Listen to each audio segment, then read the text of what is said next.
पत्थर की मस्जिद चौधरी टोला सुल्तानगंज थाना जिला पटना के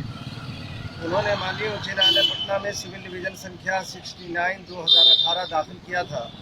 जिसके द्वारा इन्होंने बिहार स्टेट वक्फ ट्राइब्यूनल ने जो इविक्शन एप्लीकेशन नंबर 3/2016 था, जो बिहार स्टेट शिया वक्फ बोर्ड के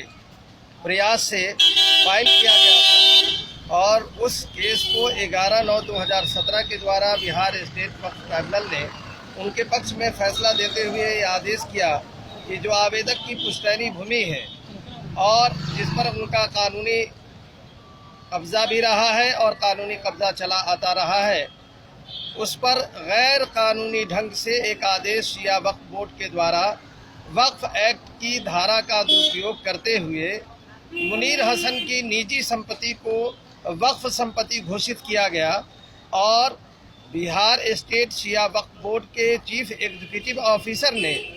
गैर कानूनी हरकत करते हुए, नियम की अनदेखी करते हुए, बगैर नियम का पालन किए हुए और बगैर किसी दस्तावेज या साक्ष्य के आधार पर यह घोषित कर दिया कि मुनीर हसन और उनके परिवारजन सभी के सभी अतिक्रमणकारी हैं, और उस आधार पर एक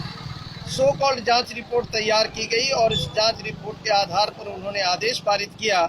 कि आवेदक अपने परिवार सहित उपरोक्त भूमि जो उनकी निजी भूमि है उसको वक्फ संपत्ति मानकर जो निर्णय दिया गया है उसको खाली करें। उसके बाद जब खाली नहीं किया गया और इस संदर्भ में इन्होंने एक इविक्शन एप्लीकेशन बिहार स्टेट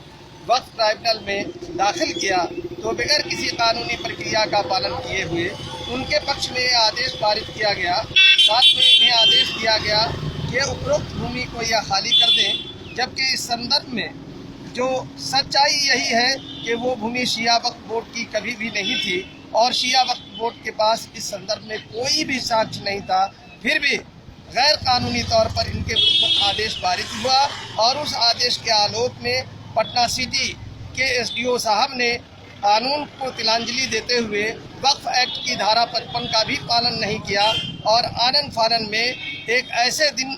को चुना जिस दिन माननीय उच्च न्यायालय में ग्रीष्म अवकाश भी था और रविवार का दिन भी था। वैसी स्थिति में गैर कानूनी ढंग से असामाजिक तत्वों का सहारा लेते हुए आवेदक को एवं आवेदक के परिवारजनों को घर से बाहर निकाल दिया गया। ये मामला फिर माननीय उच्च न्यायालय में सिविल डिवीजन संख्या 69/2018 में, जो मैंने पूर्व में कहा है, फाइल करते हुए आवेदक ने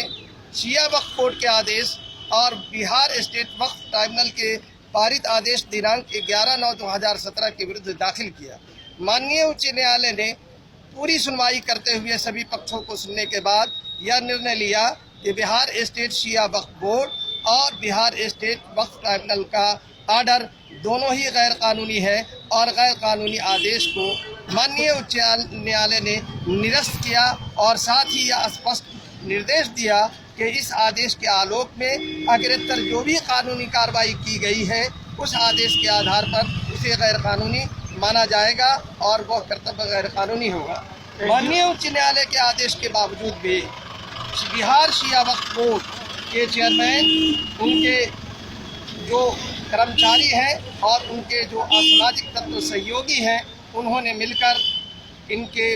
जो बने बनाए घर है उनको रात्रि में तोड़ा है और अवैध निर्माण कार्य कर रहे हैं। ऐसी स्थिति में आवेदक के पास ये स्वतंत्रता हासिल है कि न्यायिक प्रक्रिया में जाकर न्याय की गुहार लगाए। स्थानीय प्रशासन पूरी तरह से बिहार शिया वक्फ बोर्ड के मेल में है और कोई भी कानूनी कार्रवाई करने से बच रहा है। साथ ही माननीय उच्च न्यायालय के आदेश की अवहेलना हो रही है, जो घोर चिंता का विषय है कि इस सुशासन राज्य में भी शासन नाम की कोई चीज़ नहीं है और नियम को तिलांजलि दी जा रही है। हम फिर माननीय उच्च न्यायालय में पुनः आग्रह करेंगे कि माननीय उच्च न्यायालय के